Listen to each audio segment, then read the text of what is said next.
Buenos días, queridos hermanos. Esta mañana continuamos con nuestra serie sobre los encuentros con Jesús y hablaremos específicamente, tal como leímos, de este encuentro, este relato donde vemos la situación de Jesús y el paralítico. Esta no es la única vez que vemos una situación de este tipo con un paralítico en los evangelios. Aparecen otros relatos que son más o menos similares. Y siempre estos encuentros terminan en sanidad. Si ustedes revisan los evangelios se darán cuenta, siempre termina en un milagro, en una sanidad. De hecho, los evangelios dan cuenta de una gran cantidad de milagros de este tipo.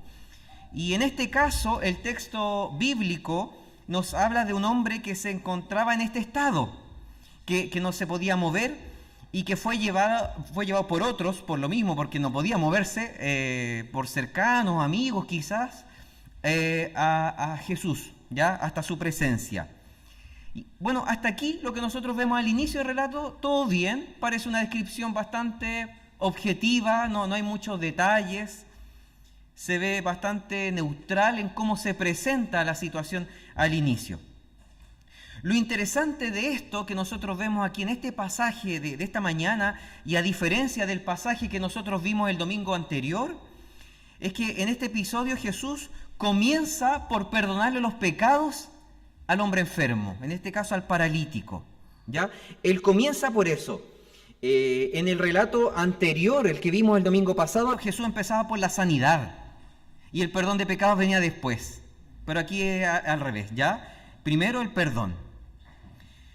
Por cómo comienza este texto bíblico, podemos deducir que este hombre fue a Jesús, o fue llevado a Jesús, a Cristo, no buscando el perdón de los pecados, sino buscando la sanidad. Eso pareciera cuando nosotros leemos este relato, esperando que hubiese un milagro.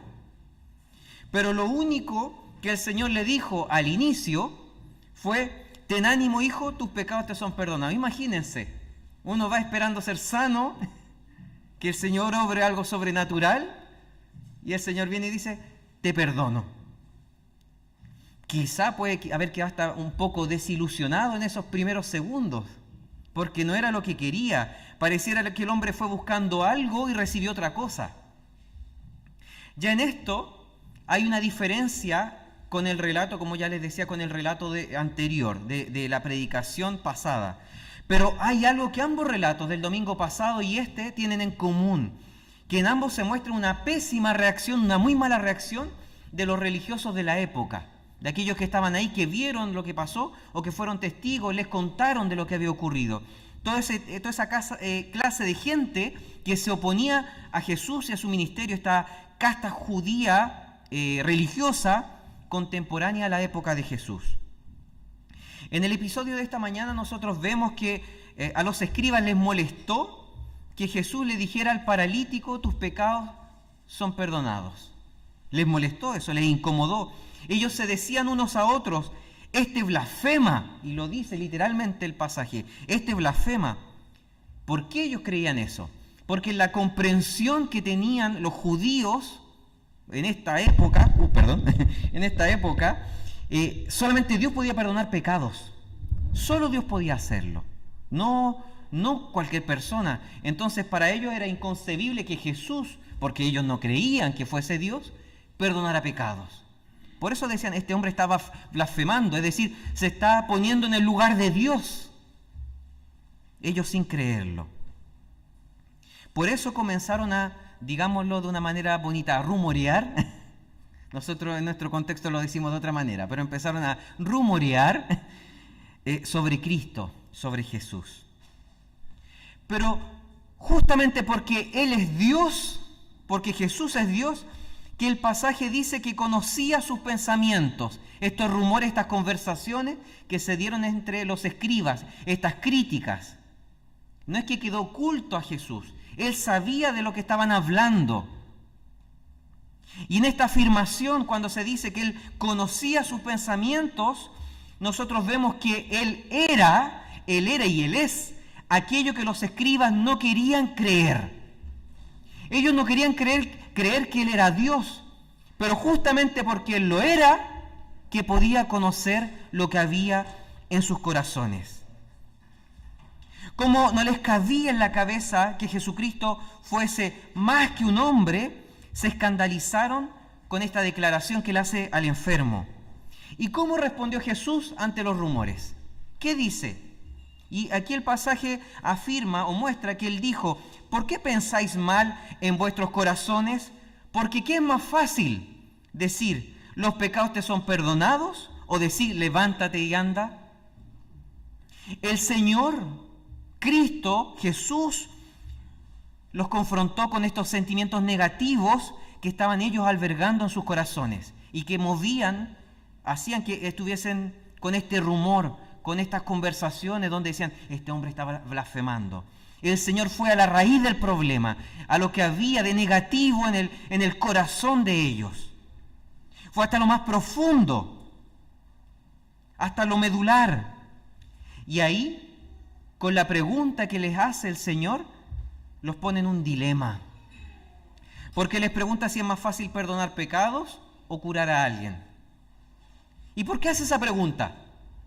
¿Por qué hace esa pregunta Jesús? Porque perdonar pecados y curar, sanar, son señales de autoridad. Ambas son señales de autoridad. Ambas acciones, perdonar pecados y hacer un milagro, sanar, reflejan que la persona que lo está haciendo tiene potestad, tiene poder, tiene autoridad. Por eso él mismo responde. Él hace una pregunta y él mismo se responde.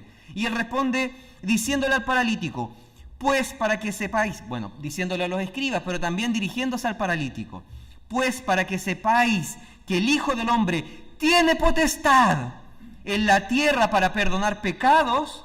Y ahora se dirige al paralítico, levántate, toma tu cama y vete a tu casa. Ninguno de los que estaban oyendo esto, ninguna de las personas, ni los discípulos de Jesús, ni los escribas tenían el poder para sanar.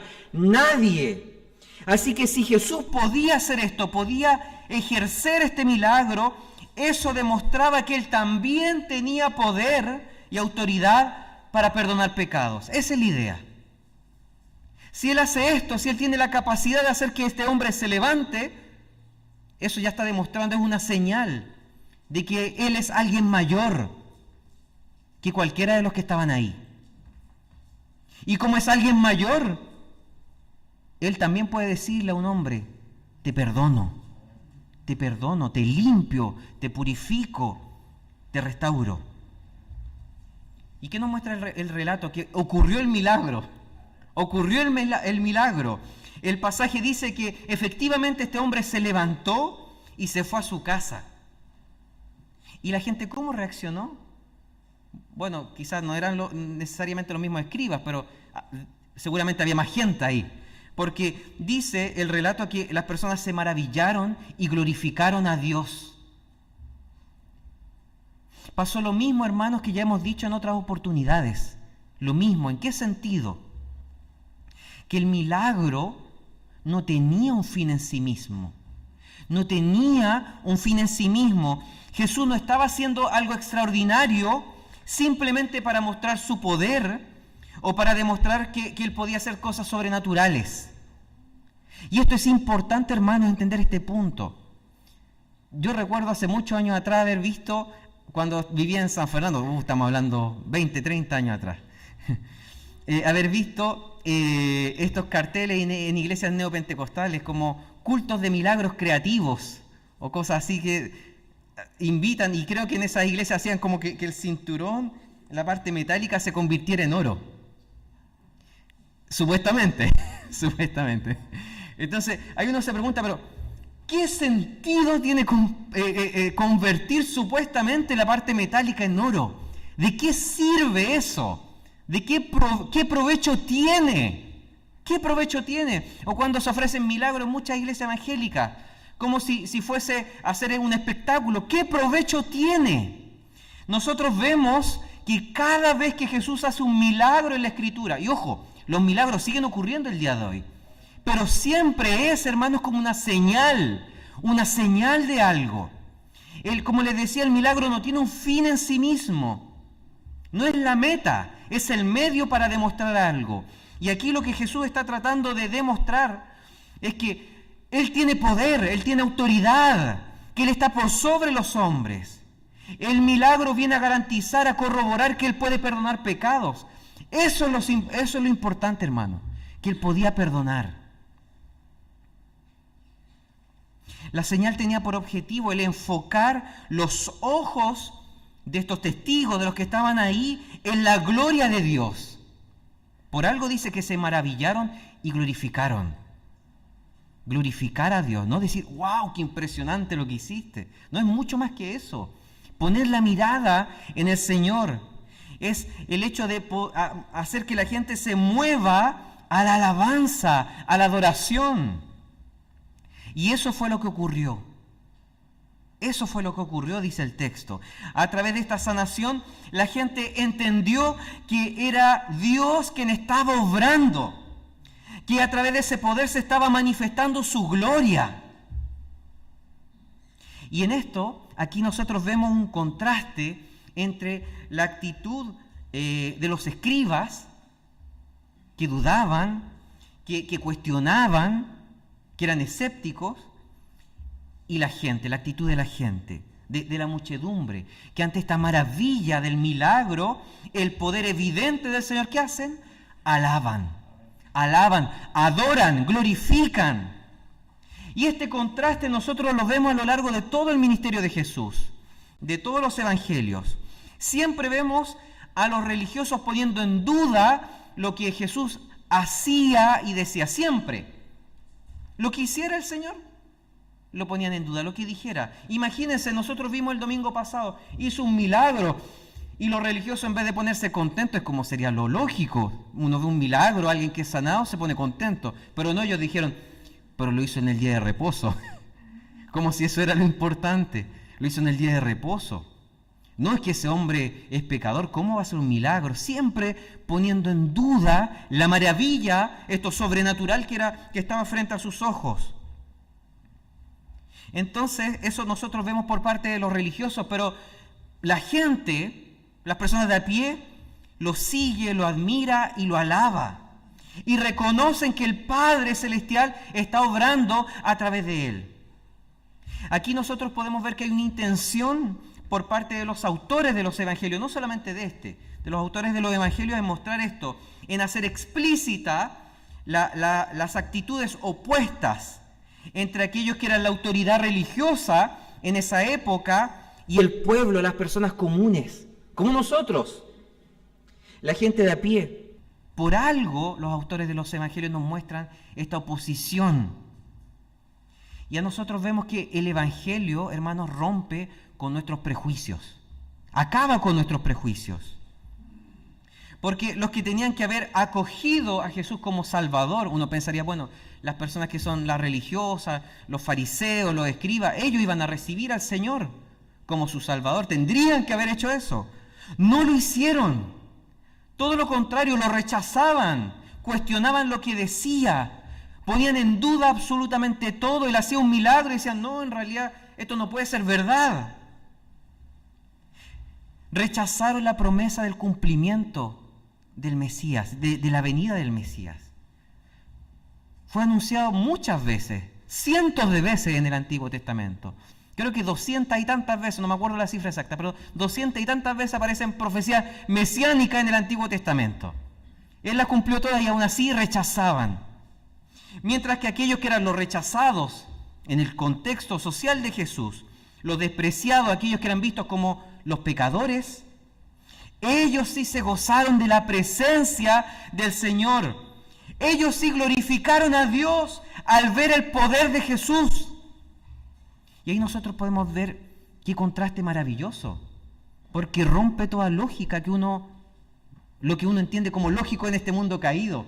Uno dice, bueno, esta gente que parece más espiritual, ellos son los que van a vivir una relación con Jesús.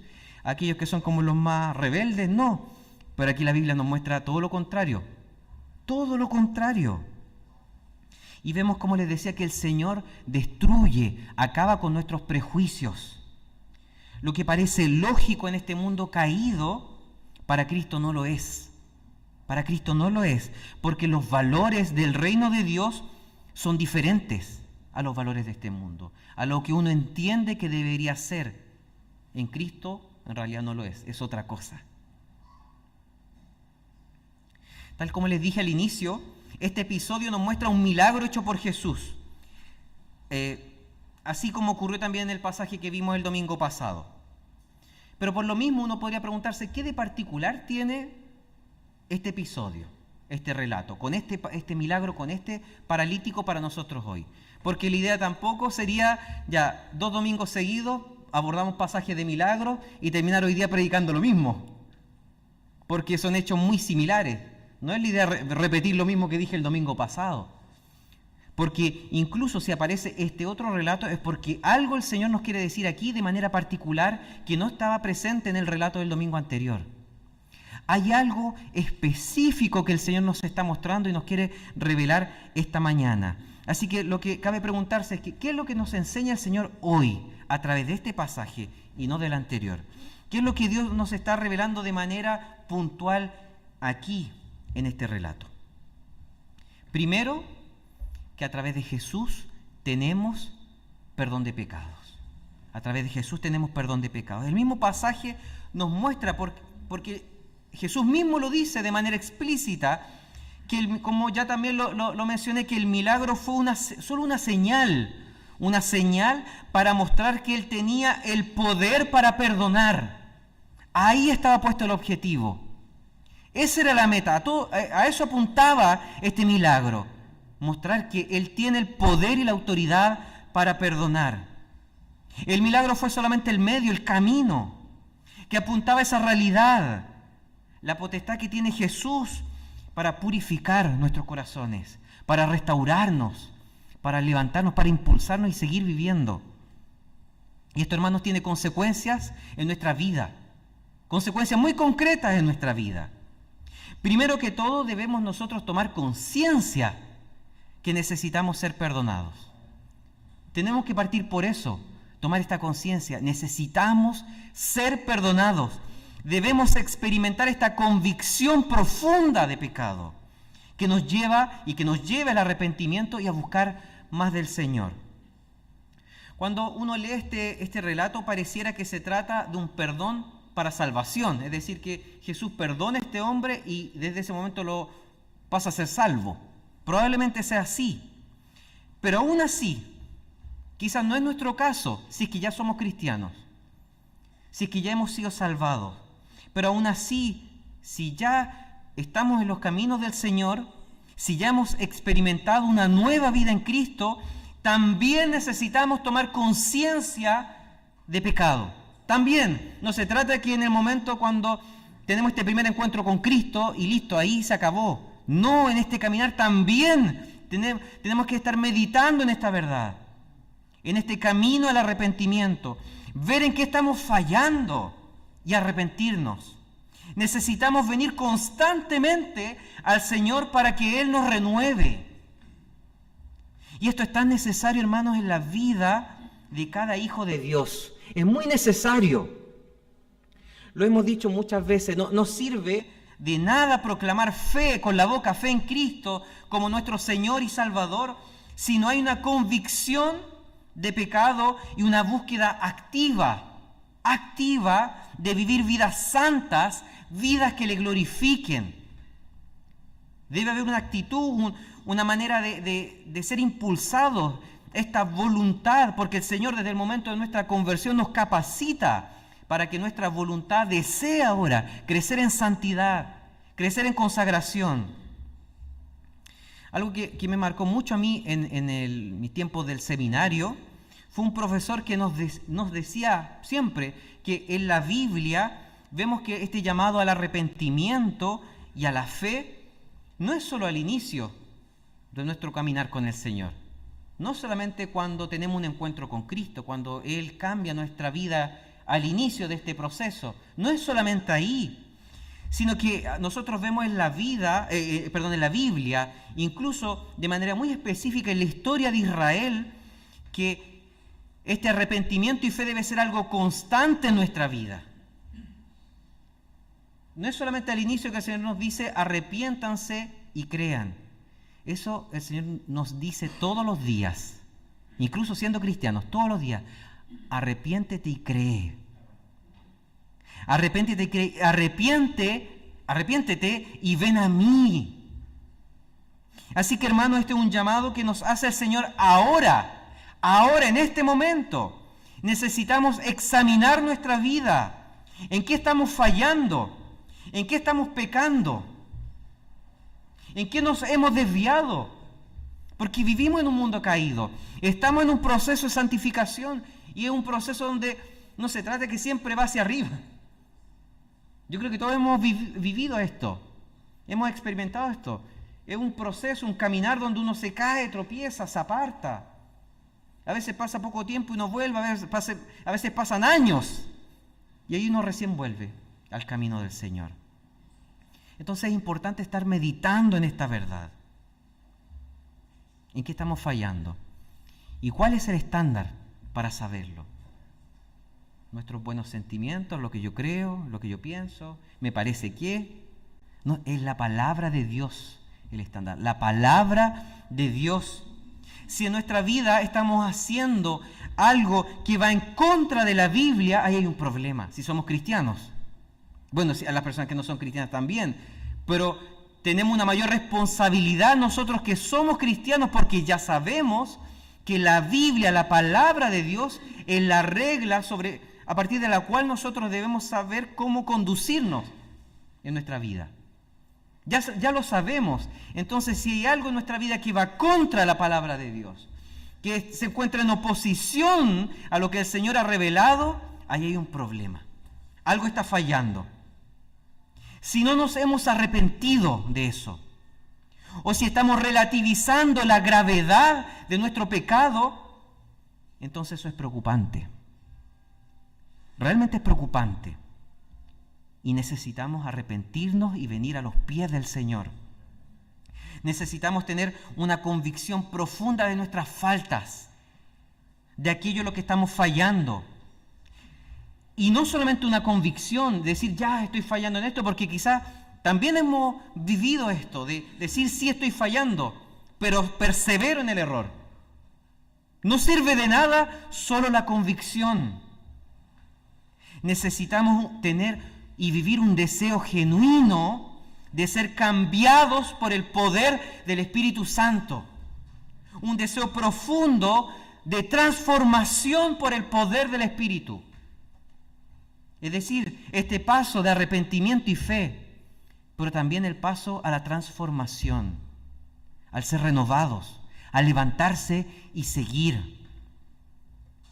Y si esto ocurre, si vivimos esta necesidad de arrepentimiento y clamamos al Señor y le decimos, Señor, perdónanos, hemos fallado, hemos pecado, la palabra de hoy nos da consuelo y esperanza. Eso es lo mejor de todo. No nos deja como en la duda, en la incertidumbre. Nos dice algo seguro, en lo cual podemos descansar, que Jesús tiene el poder para perdonar nuestros pecados. Él tiene este poder, Él puede hacerlo. Es el único, Dios, el único que puede hacer esto, perdonarnos. Y esto es maravilloso, hermanos, es maravilloso, porque quiere decir que Él nos limpia. Él nos limpia, que nos restaura, que borra nuestro pasado, que Él nos renueva cada día, que Él saca de nosotros estas cargas, estas mochilas que muchas veces llevamos sobre nuestras espaldas.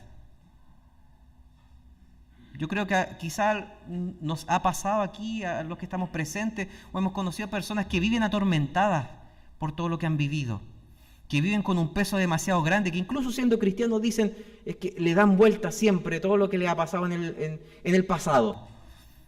Lo que vivieron quizás cuando eran niños o cuando eran un poco más grandes, los traumas que sufrieron.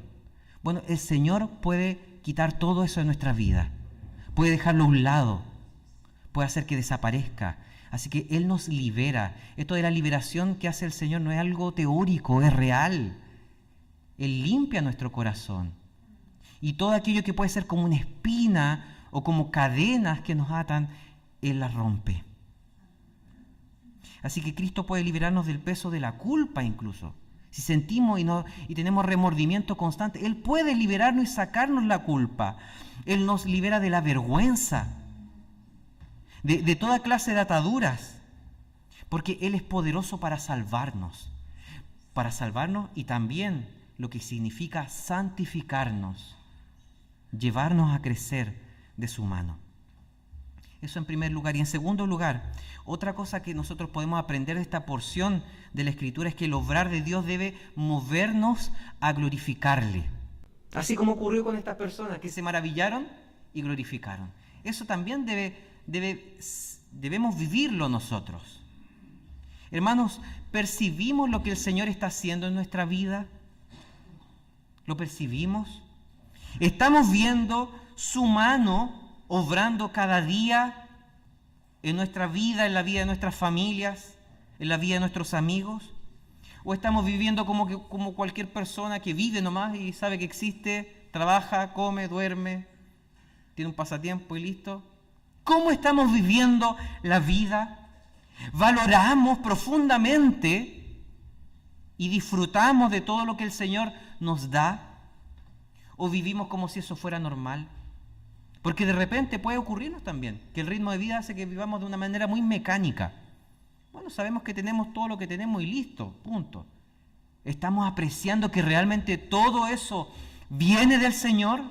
¿Que todo eso que recibimos no es simplemente normal, sino que son sus bendiciones? ¿Nos maravillamos con las bendiciones del Señor?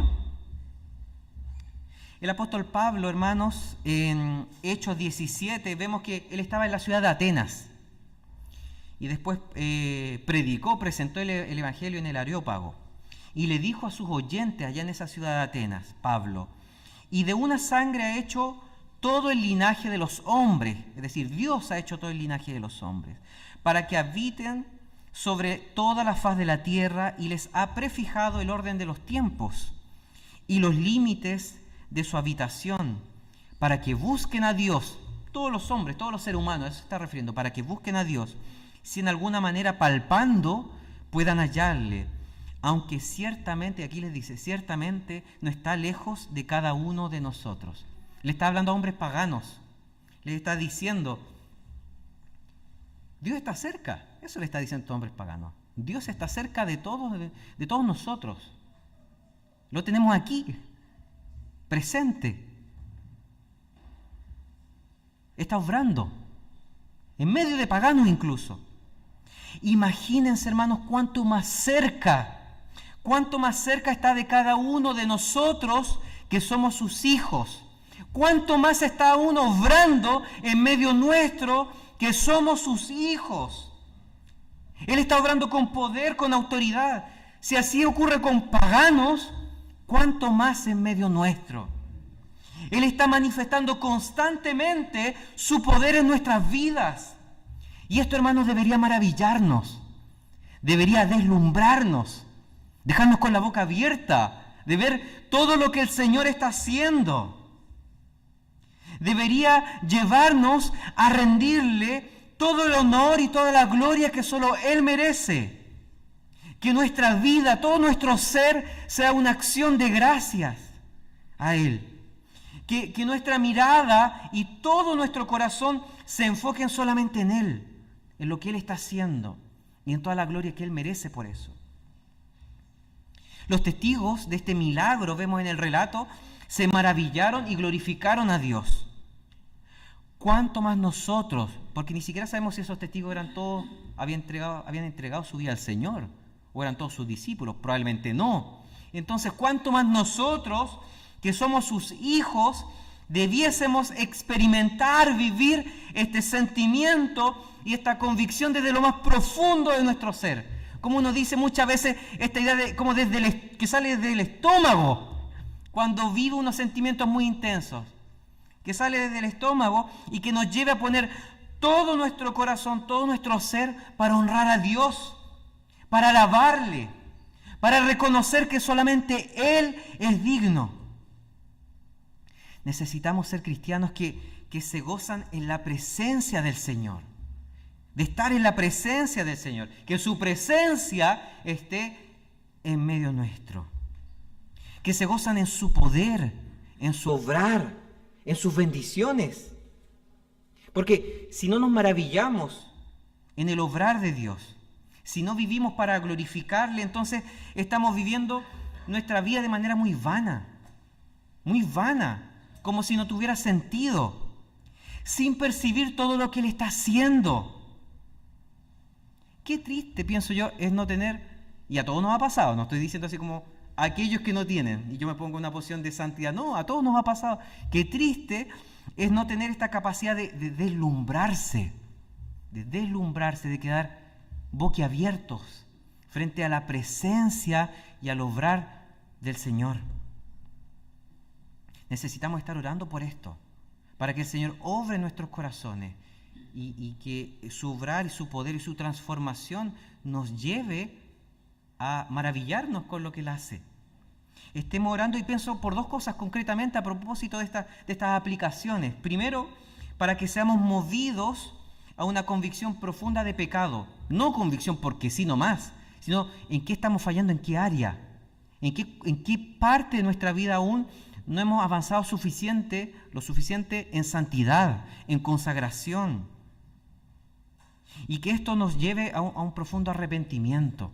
Un arrepentimiento sincero, ese arrepentimiento que no es que viene ahora, pero sigo en lo mismo, sino que nos mueve a cambiar, a pedirle al Señor que nos levante, que como les decía, que nos cambie, que nos transforme, pero siempre confiando, hermanos, que Él puede hacerlo, que Él tiene el poder para hacerlo, y que a través de su perdón, nuestra vida y nuestra comunión con Él puede ser renovada.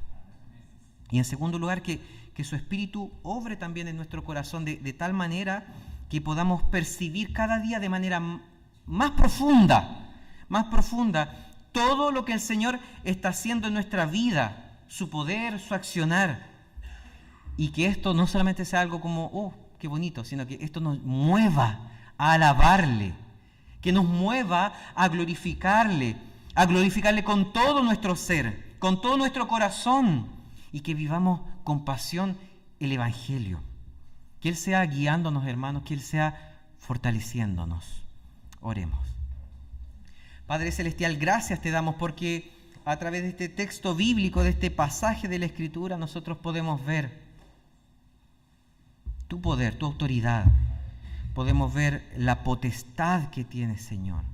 Gracias porque a través de este milagro que fue una señal, nos lleva a entender, Señor, por la convicción que trae tu Espíritu Santo y tu palabra revelada, que en ti podemos encontrar perdón de pecados, que en ti podemos ser renovados, purificados, que tú nos puedes levantar. Esto nos lleva a entender, Señor, que quizá hemos fallado terriblemente, quizá hemos pecado de manera escandalosa, quizá muchas veces ha sido algo permanente, un pecado que ha estado ahí arraigado, pero aún así, Señor, si venimos en arrepentimiento y fe, si venimos con esta convicción profunda de que queremos cambiar, tú nos recibes con los brazos abiertos, Señor. Tú nos perdonas, nos abrazas, nos limpias y nos levantas. Gracias, Padre, porque como decíamos, a través de ti podemos ser liberados de la culpa, de la vergüenza, de todo el peso de nuestros errores, de nuestras faltas, de todo aquello que hemos vivido en el pasado. Y en ti podemos encontrar esta identidad de hijos de Dios. Gracias, Señor. Esta identidad que es lo más importante y debe ser lo más central para nosotros. Que nada de lo que creamos sobre nosotros, nada de lo que crean los demás sobre nosotros puedan marcarnos realmente, sino solamente el ser hijos tuyos. Y que, Señor, también seamos movidos por ti para tener vidas que te glorifiquen, que te alaben, para que podamos deslumbrarnos, Señor, ante tus maravillas, tus bendiciones, todo lo que tú haces en nuestra vida.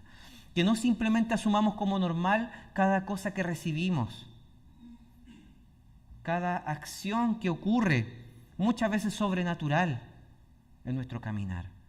Que podamos percibir, que tengamos esa sensibilidad para percibir lo que tú estás haciendo. Y que cada vez que veamos esto, Señor, digamos gracias, te alabemos, te glorifiquemos en todo. Y que esa sea nuestra actitud de vida, Señor, en todas las cosas. Te lo rogamos, Padre, por los méritos de Jesús. Amén.